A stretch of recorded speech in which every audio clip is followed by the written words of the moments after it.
Hi there, welcome to Traveller's Guide IELTS. Today we are doing another reading test. We're taking IELTS Book 20 and looking at Reading Test 2. In this video we're going to look at the questions and answers, and I'm going to explain why they are the correct answers. If you find this video useful, please press the thumbs up, leave a comment with your opinions, and subscribe to Traveller's Guide IELTS for more videos like this one.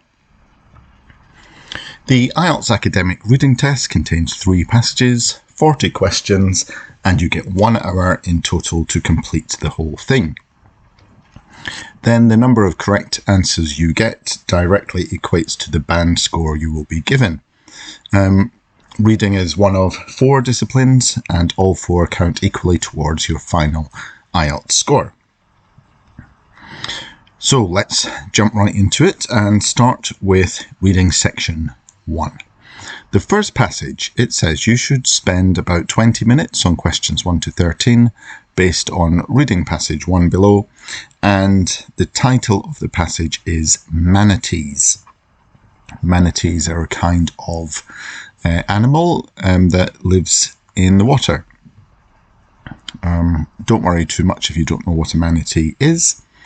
Now, when it says 20 minutes, that is just a guide, so it's 1 hour in total. You might find that one section takes a lot less time than others. That's okay. Questions 1 to 6, we have to complete the notes. Always read the instructions very carefully so you know exactly what you're supposed to be doing. And this says choose one word and or a number from the passage for each answer. So in the spaces provided, you need to choose either one word or one number or one word and a number. If you find you're writing 2 or 3 words, that cannot be the right answer. So make sure you are aware of what is required. So the notes have some details about manatees and their lives, and it starts with appearance. They look similar to dugongs, but with a differently shaped what? Okay, now I would expect a description of the manatee to be near the start of the passage, and sure enough, towards the start of the passage we have this section here, and the answer is going to be in here. So there's dugongs mentioned there, and look similar in the question matches up with look quite alike in the passage. So we know we're in the right place. And differently shaped. So I've underlined this part that says both have flexible flippers for forelines. Now that's not different. So we can ignore this whole part about flexible flippers because we want something that is a different shape. And in green we've got the manatee has a broad rounded tail, whereas the dugongs is fluked. So whereas is showing a difference, and broad and round are descriptions of shape. So the answer we're looking for is tail. The manatee's tail, broad and round, the dugongs is fluked. It says like that of a whale, so don't worry if you don't understand what the word fluked means in terms of shapes, but the tail is like a whale's tail, whereas the manatee's tail is more round. So answer to number 1, tail.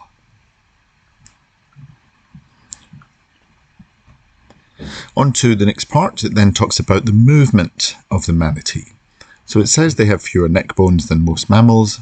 And then number 2, they need to use their what to help to turn their bodies around in order to look sideways.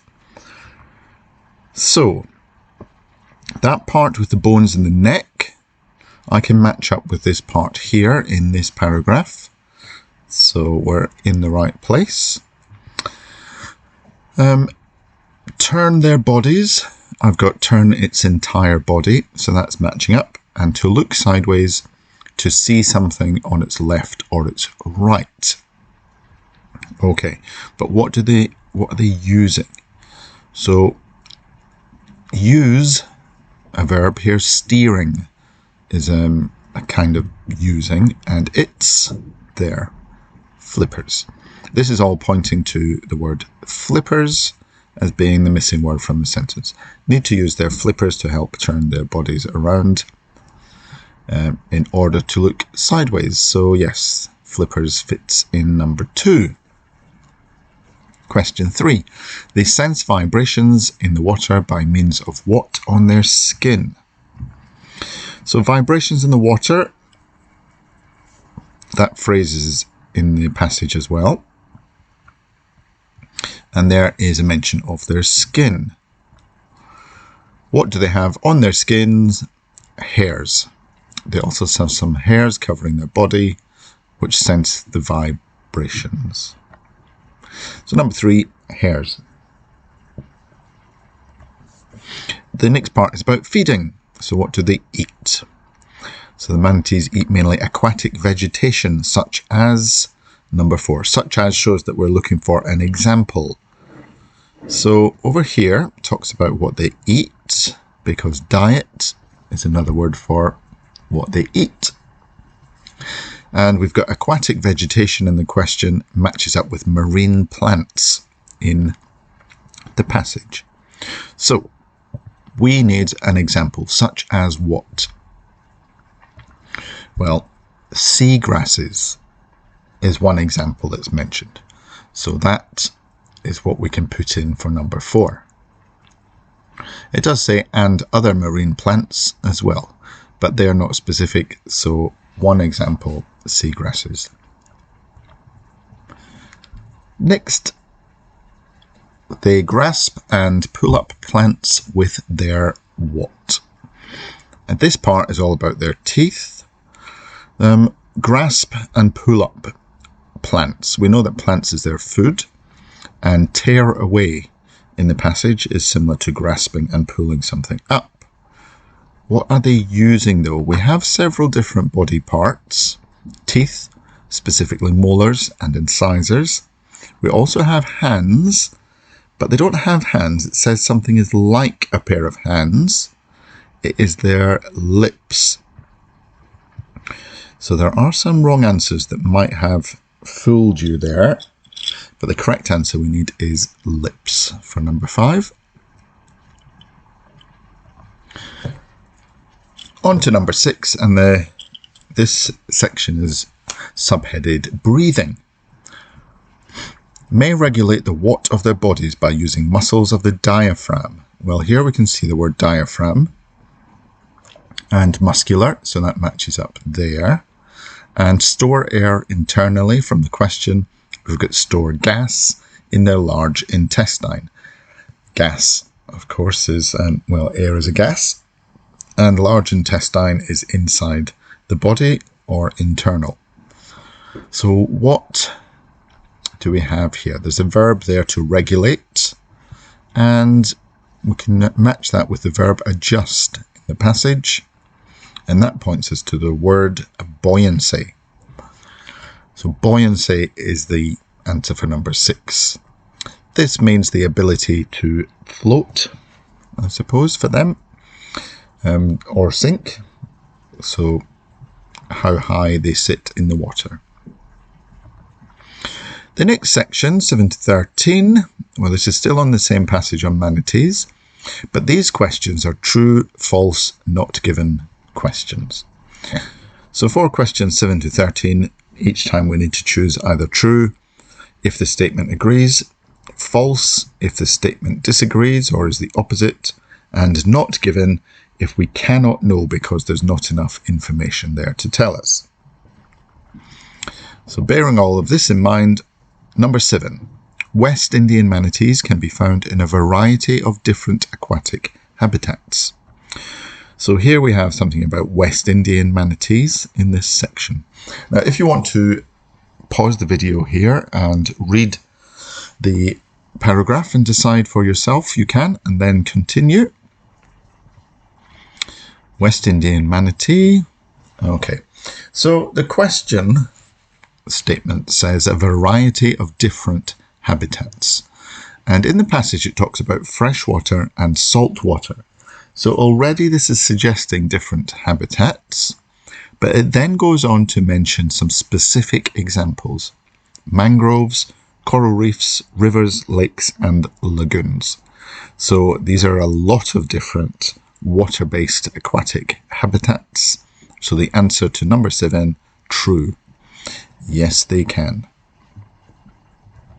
Number 8, the Florida manatee lives in warmer waters than the Antillean manatee. Well, back to the same paragraph, and we have mentions of the Florida manatee and the Antillean manatee. So the answer is going to be found in here. It talks about the Florida manatee, temperature 20 degrees, warmed water. There are linked words here that might be pointing to the right answer. But the question statement says warmer than. So it's making a comparison between the water that the Florida manatee lives in and that of the Antillean manatee. But it doesn't actually tell us anything about the temperature of the water that the Antillean manatee lives in, only the Florida manatee. We don't have enough information to say if one is warmer than the other or not. They could be the same temperature. We have no idea. So for this one, not given. Number 9. The African manatee's range is limited to coastal waters between the West African countries of Mauritania and Angola. Okay, so this short paragraph introduces the African manatee, and it talks about where they can be found. So coastal waters, we've got in the sea, and we've also got coast. West African, we've got West and Africa there, and it mentions Mauritania and Angola. So reading the first sentence, you might think that this question is true, but there is some more that we need to take into account. The question says limited to, but the paragraph also mentions rivers, Mali and Niger. So it is not limited to only these coastal waters. It also has some inland waters in other countries as well. So the answer is false. On to number 10. The extent of the loss of Amazonian manatees in the mid-20th century was only revealed many years later. Here we can find Amazonian manatees, and matching up some of the words, we've got the loss of, were killed. Mid-20th century, we've got the years 1935 and 1954. And then the extent of that loss, it gives a number 140,000. So it tells us the extent of the loss, and it tells us when it happened. But this part, when were these numbers revealed? Was it at the time or was it many years later? It doesn't say. So for this one, it is also not given. So again, we have some of the information there, but not enough to say that the statement is true or false. Moving on to question 11. It is predicted that West Indian manatee populations will fall in the coming decades. So now West Indian manatee in this paragraph, we're in the right place. So predicted matches up with expected. Will fall. Decline means a fall. And over the next 40 years, coming decades. A decade is 10 years, so decades, 40 years, that's 4 decades. There we go. These questions really show how important it is to know synonyms and other ways of saying things, because the reading and also the listening, so many of the questions are based on synonyms. Anyway, let's focus here. So that answer is true. everything there that matches up. That's enough there in the question to match with the information in the passage. So yes, that one is true. Then on to number 12. The risk to manatees from entanglement and plastic consumption increased significantly in the period 2009 to 2020.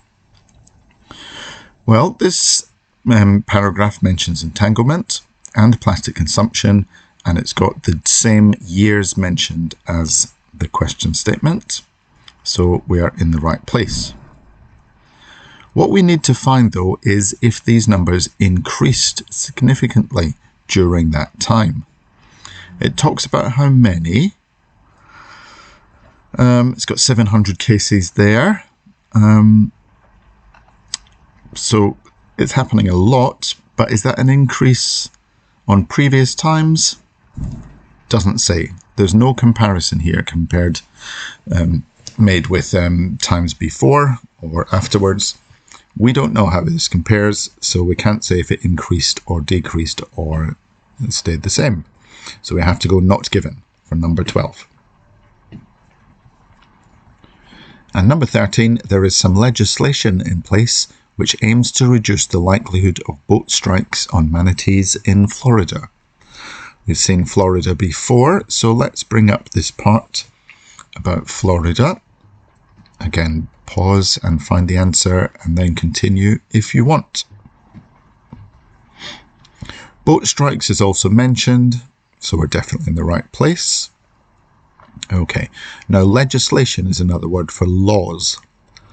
And reduce the likelihood, limiting boat speeds so that manatees have more time to respond.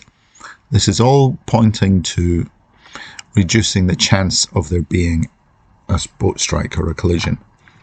So this one, true. Number 13, yes, the legislation is the law that will reduce this chance. And that's the end of section 1. Moving on to section 2 of the reading test. And we can see again it says spend 20 minutes, but that is just a guideline.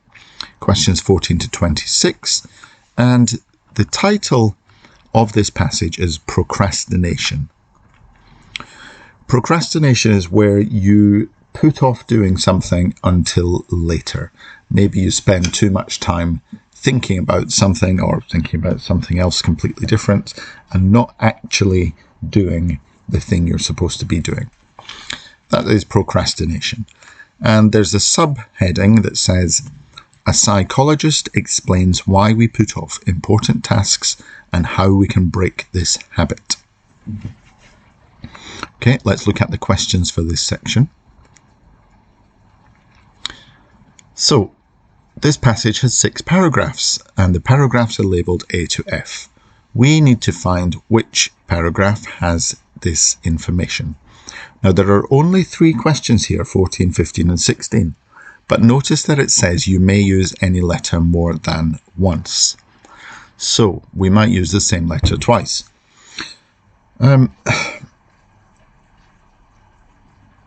Any time in the past that I have seen this written, you may use any letter more than once, has ended up using the same letter more than once. So it's almost telling you that you should use the same letter more than once. Now, that's not necessarily the case, but I haven't seen any time that it said that and didn't use it more than once. So let's see if this also fits that pattern. Number 14.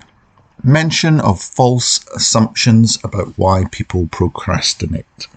So we need to go through the passage and find which paragraph talks about false assumptions about why people procrastinate. So false, not true. Assumptions, what people think about why, so reasons. All of that leads me to paragraph B. Okay, so these assumptions are popular belief, what people believe, what they assume, and why there are some reasons suggested, laziness and poor time management.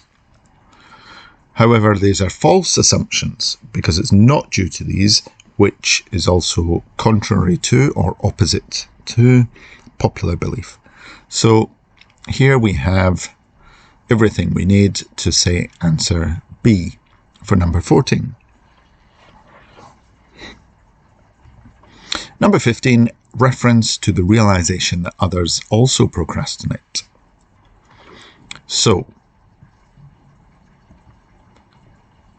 I went to section F and found realization is kind of like reminding yourself something. So to realize, you work it out for yourself.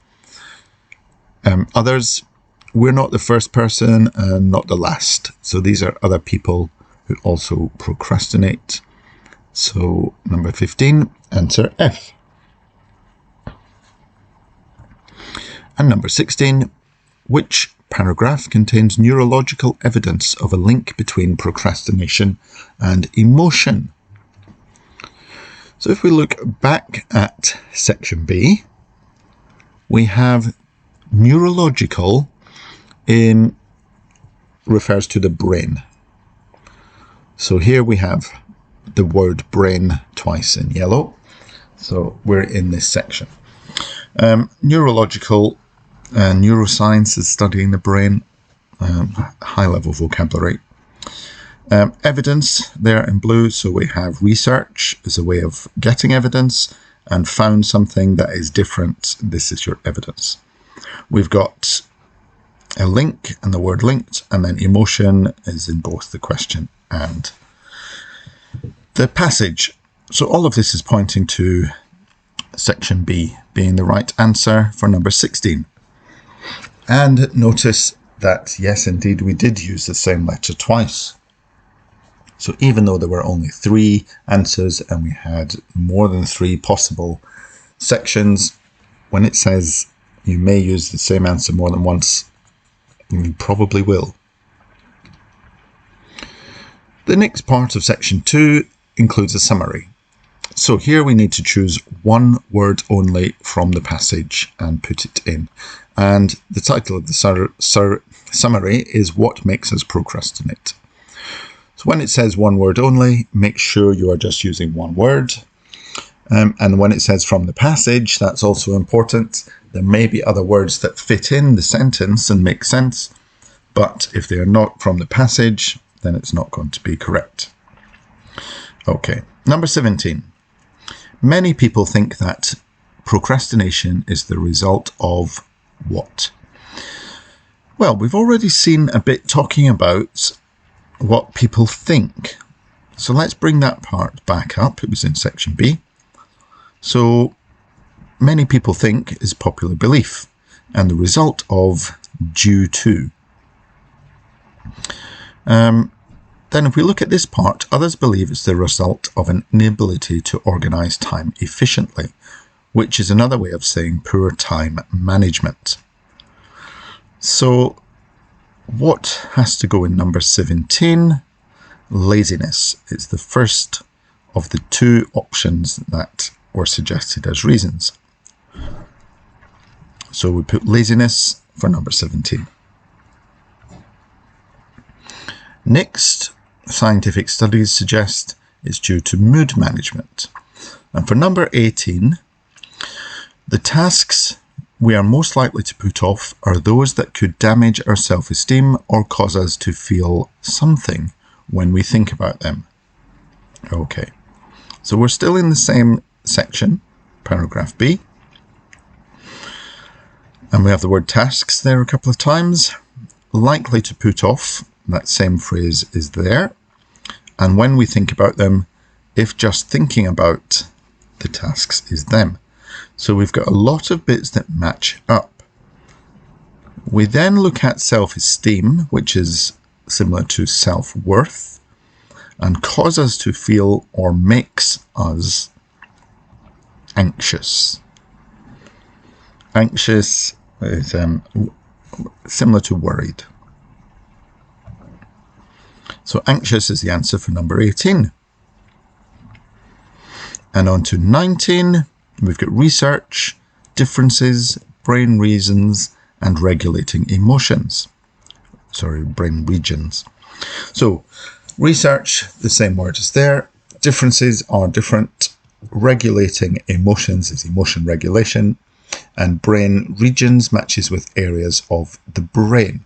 So we can easily match up these phrases and words. But what is that pointing to then?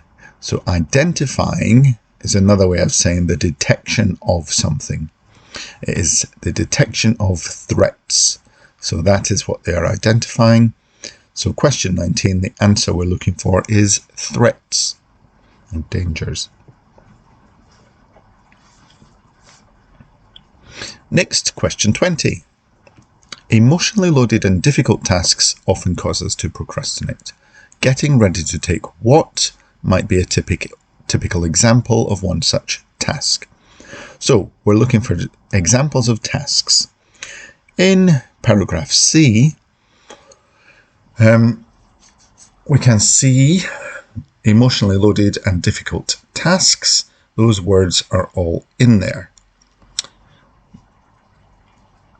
It then talks about getting ready to and an example. So the example is such as, it's giving an example, getting ready to, preparing. So here that points to the word exams. Number 20, exams. And then for 21, people who are likely to procrastinate tend to be either something or those with low self-esteem. So here we have a phrase, people with low self-esteem, that matches up. And likely to procrastinate is exactly the same. So this is one group of people. We have the word or in the question. So another group suggests it's going to give an alternative. This is the or. These are perfectionists. So perfectionists is the answer for 21. These are people who want everything to be exactly right. On to 22. Procrastination is only a short-term measure for managing emotions. It's often followed by a feeling of what? So still in section C, we've got managing emotions. Okay. Right. The phrase followed by matches up with the word afterwards. A feeling of is a sense of.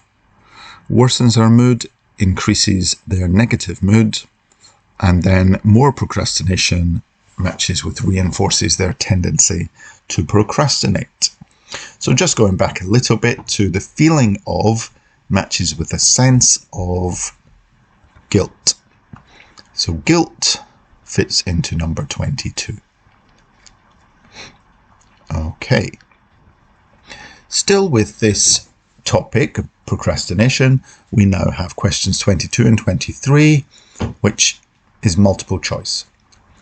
So the first question, well, there's two of these type, but the first one says, which two comparisons between employees who often procrastinate and those who do not are mentioned in the text? So the word employees is key, and in section D, the lower half of section D, we have employees, and employees who often procrastinate, who said they regularly procrastinated. Right, so we know we're in the right place. Now we need to find out which two of these are mentioned in the text. Okay, so we're looking for the ones that are there. So I've highlighted these parts in yellow: less annual income, and in orange, less employment stability. If you want to pause the video now and choose which two those match up with, you can. Less annual income. Income is the money they get paid, which is also another word for salary. And less, similar to lower. So the phrase less annual income is pointing to option A. Meanwhile, less employment stability matches with they don't keep their jobs for as long. So employment stability means you stay in the same job for a long time. You don't get fired. There's no mention of quality of work or enjoying their work or relationships with colleagues. So the answers are A and C. Now, if you write A and C, that's fine. If you write C and A, that is also okay. So you have those two answers in either order. So that was questions 23 and 24. If you put A for one of them and C for the other one, it doesn't matter which way around. Next, 25 and 26. And similarly, we need to choose two of these answers. So which two recommendations for getting out of a cycle of procrastination does the writer give? So we're now thinking about solutions to the problem. This is likely to be towards the end. And in section F, he talks about managing our emotions and break the procrastination cycle, which is the same as getting out of the procrastination cycle. So which two recommendations does he give?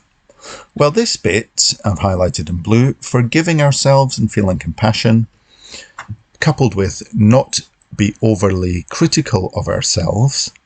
Both of these point towards not judging ourselves harshly.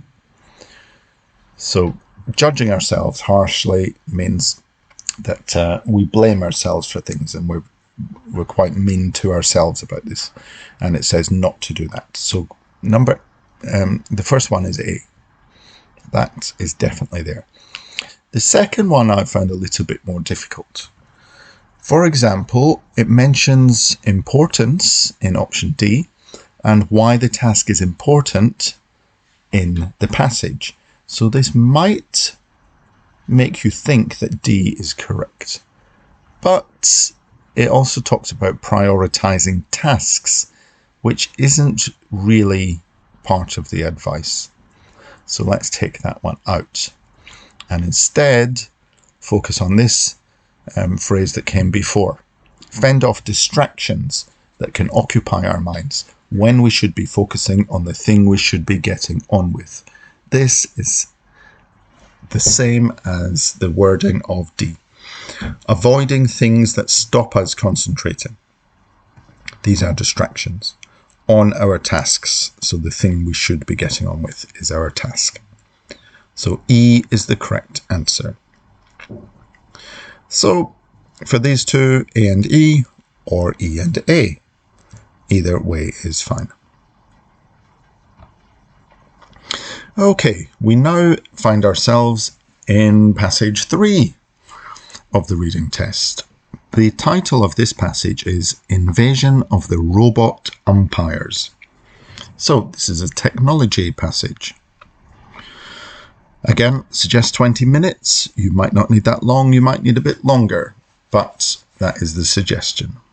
Let's look at these questions. The first set of questions for section 3, 27 to 32, are yes, no, not given questions. Now, this is similar to true, false, not given, but a little bit different because this passage has a lot of opinions in it, the writer's opinions, and we need to choose yes if the statement agrees with what the writer is saying, no if it disagrees or contradicts what the writer claims, and not given if we don't know what the writer thinks about that because there's not enough information.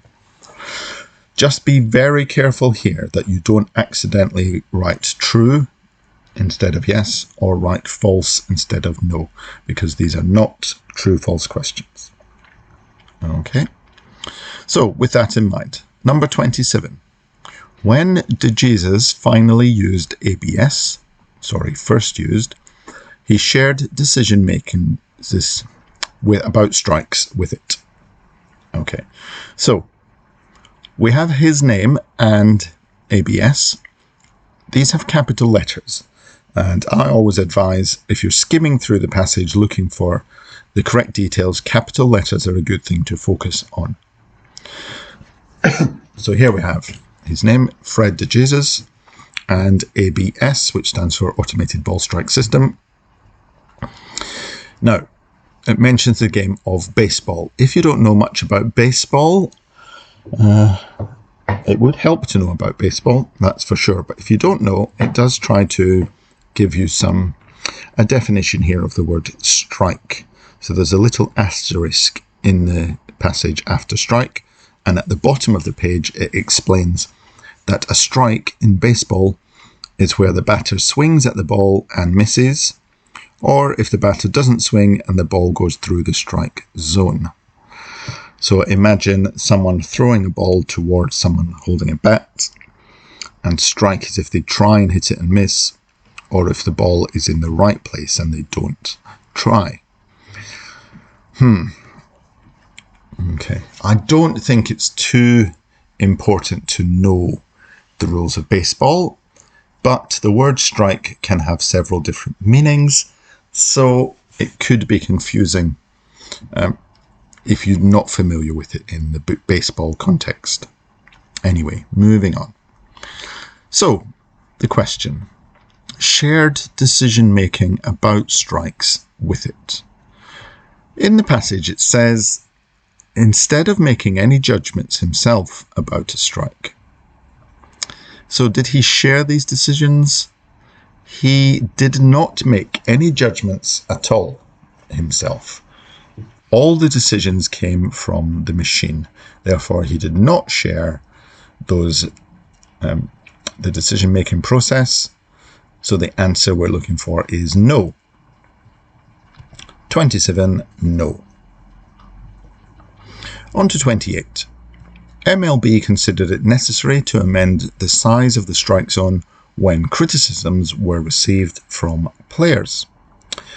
MLB is Major League Baseball. This is the organisation that runs professional baseball at the highest level in the USA. I don't think it matters if you don't know that. You should be able to get the answer from the context anyway. Even if you thought that MLB was a person, that's okay. Right, considered it necessary to amend this size. Well, amend matches up with the word tweak. Both of these mean to change something slightly. The size is the dimensions, and the phrase in the passage of the zone is similar to of the strike zone from the question. Okay, so MLB decided to tweak the dimensions of the zone. That certainly sounds similar. And looking a bit further, the question mentions criticisms from players, and the passage says that players complained. To complain is similar to criticize. So, yes, that does agree with the passage. Question 28, yes. 29. MLB is keen to justify the money spent on improving the accuracy of ABS's calculations. Now, actually, I spent quite a lot of time trying to find some information to use for this explanation. So accuracy may be something like near perfect, precise to within fractions of an inch. This was the closest that I could find. I couldn't find anything about justifying the money spent or even how much money they had spent. So I decided not given was the best answer. I always say that if you spend a few minutes looking for the answer and you can't find anything, maybe it's because the information is not there. So if you're not sure about one of these questions, it's usually best to go with not given, because maybe you're not sure because there is nothing to find. Anyway, moving on to number 30. The 100-mile-an-hour fastball led to a more exciting style of play. Okay, so a fastball is a type of pitch in baseball, or how they throw the ball. And 100 mile an hour sounds very fast. So just reading the statement, you might think, yes, this sounds quite exciting, 100 miles an hour. But let's look a bit closer. Here we have the word exciting, and then it talks about 100 mile an hour fastball. So maybe there is a link.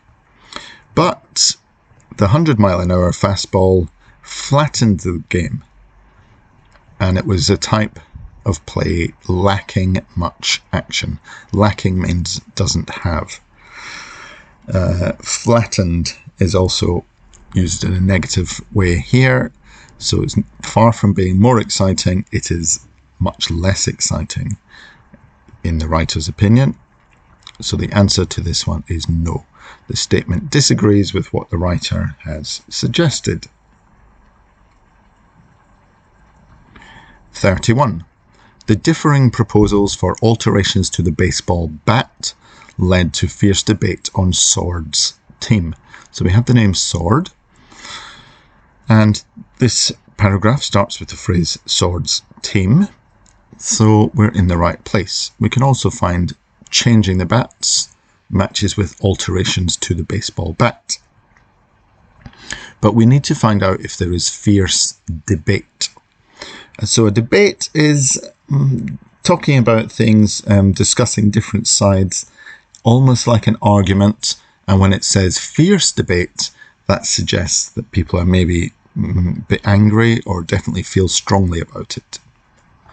It does mention that they brainstormed ideas, they talked about changes they could make, and eventually those changes were ruled out. So they decided not to go for these changes. So they definitely talked about it, but did they debate fiercely? It doesn't say. They may well have been perfectly harmonious discussions and everyone was happy with the result, which would not be a definition of fierce debate. Or maybe they did.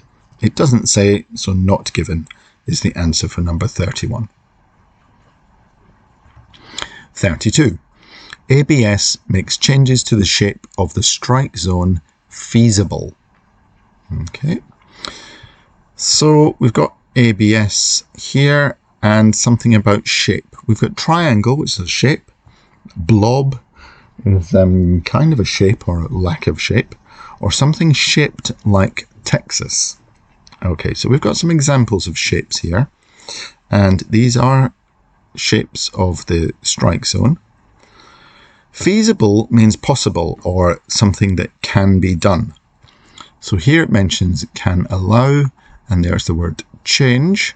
So overall, yes, ABS can allow changes to the shape of the strike zone.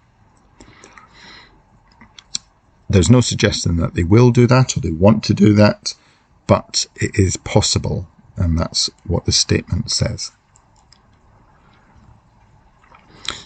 On to 33 to 37, and here we have another summary, but this time there are a selection of phrases. The title of the summary is Calls by the Umpire, and then we're given this box with 8 different possibilities. Each of them is a 2-word phrase that can go into the space. Again, relying on synonyms, and this is all very high-level vocabulary, so this part's pretty difficult. Right, so let's put those up to the top and get the questions up. So for number 33, even after ABS was developed, MLB still wanted human umpires to shout out decisions as they had in their what? So 33 has their before, which means something belonging to them or related to them. So there are options that we can rule out already because grammatically they don't fit. But let's get up the part of the reading passage that we need.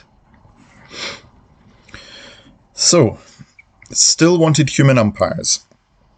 We've got human umpires, and shout out decisions, announce the calls. Just as they would have done or as they had there in the past. So we need one of the 8 options that means the same as the past. So for this one, we've gone with former roles. Former means in the past. Role is a job or responsibility. So former roles is the best option for 33. So therefore, on the answer sheet, we would write the letter F. Moving on to 34. The umpire's job had at one time required something about whether a ball was a strike. So, at one time, we have previously. At one time means in the past, as does previously. Whether a ball was a strike matches up with calling a strike. Required a what? It was a judgment call. So we found the right part in the passage. Now we need to choose which option means the same as judgment call. So look at the different options. Judgment call. Judgment means you're deciding or making a choice. That goes with subjective assessment. Well, yep, this is very high level. So subjective means a person is giving their opinion or making a choice. Assessment is like a ruling. So a judgment call is a subjective assessment. So the answer for 34, we would write D, subjective assessment. And then moving on to 35, a ball is considered a strike when the batter does not hit it and it crosses through a something, extending approximately from the batter's knee to his chest. Now, without even looking at the passage, just looking at the options, through a what, there are only a couple of things that could possibly fit. For example, if you look at B and C, disputes, tactics, these are both plurals, and the word before number 35 is a, singular. So it can't be either of those. Oh, and F, although we've already used F. So they can be ruled out. But crosses through a total silence, that doesn't make sense for G. A widespread approval, that doesn't make sense either for E. So really only A and H makes sense at all. But let's look then at the passage. So batter's knees to his chest. We've got batter's knees to the middle of his chest in the passage. So that's the place. And extending from matches up with stretching from. So what is it that extends from or stretches from and crosses through is passes through the imaginary zone. So we need to find a word that means imaginary and a word that means zone. From the two options that we've still got left, A and H, that's going to be perceived area.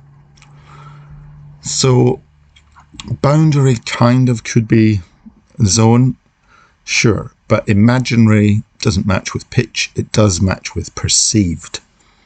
So if you perceive something, it's a bit like imagine or envision, or giving your opinion about something.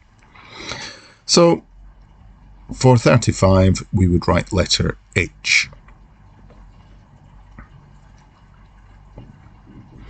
And the last two in this section for 36. In the past, something over strike calls were not uncommon. But today, everyone accepts the complete ban on pushing or shoving the umpire. So really, just by looking at this, I've got an idea of what the answer must be. But let's go to the passage. So we read this bit before about ban on pushing and shoving the umpire. Everyone accepts, matches with everyone knows. You must never touch them. Them talking about the umpires. So we're over here. And then earlier, before that, in the past, for 150 years or so, that's talking about the past, strike calls, whether a ball had crossed through it being the strike zone. So that would be a strike call. We have countless arguments. This is what I'm drawing to. So these two words, countless arguments. We need a word that means countless and a word that means arguments. That has to be numerous disputes. Numerous, many or countless, arguments, disputes, disagreements. So for number 36, the answer is B. Okay. Then on to 37. One difference, however, is that during the first game, De Jesus used ABS. Strike calls were met with what? Well, for this one, we need to go back to the start of the passage where we saw this. Well, we already read about De Jesus using ABS for the first time. So here he is. And there was no heckling, no shouted disagreement, nobody said a word. So I've underlined all of this. So we need a two-word phrase from the options left that is going to summarize all of this. And so really, if there's no heckling, no shouted disagreement, nobody speaking, there is no sound. In other words, total silence. So the answer for number 37 is G. Okay, now the last three questions are multiple choice. So we need to choose the correct letter A, B, C, or D. Number 38, what does the writer suggest about ABS in the fifth paragraph? So let's get the fifth paragraph up and see what he says. When I was looking at this one, I had to count the number of paragraphs several times just to make sure I was in the right place, because the answer was not obvious to me. It also didn't help that paragraph 3, or was it paragraph 4, is split over 2 columns. Anyway, if we look at words like unforgiving, pedantic, legalistic, and too precise, these all point towards reducing the appeal of the game. So there's nothing there about key decisions will go wrong, or the disappearance of human umpires, or changing the rules of baseball. So if I'm in the right section, B is the best fit. Although on this one I feel like I might have missed something. But there we go. Certainly B is the best fit for this answer. So that's what I've gone with. B. 39. Morgan Sword says that the introduction of ABS, then we've got 4 options. So Morgan Sword, his full name is in this section here. So let's bring this in. And the introduction of ABS. ABS was part of a larger project to make baseball more exciting, since executives are terrified of losing younger fans. This is a key point to finding the answer to this, and the phrase losing younger fans especially. So if we look at this part, retained a young audience, younger fans, young audience. Terrified of losing means they want to retain them. That's the opposite of losing. So for this one, the answer is D. 39D.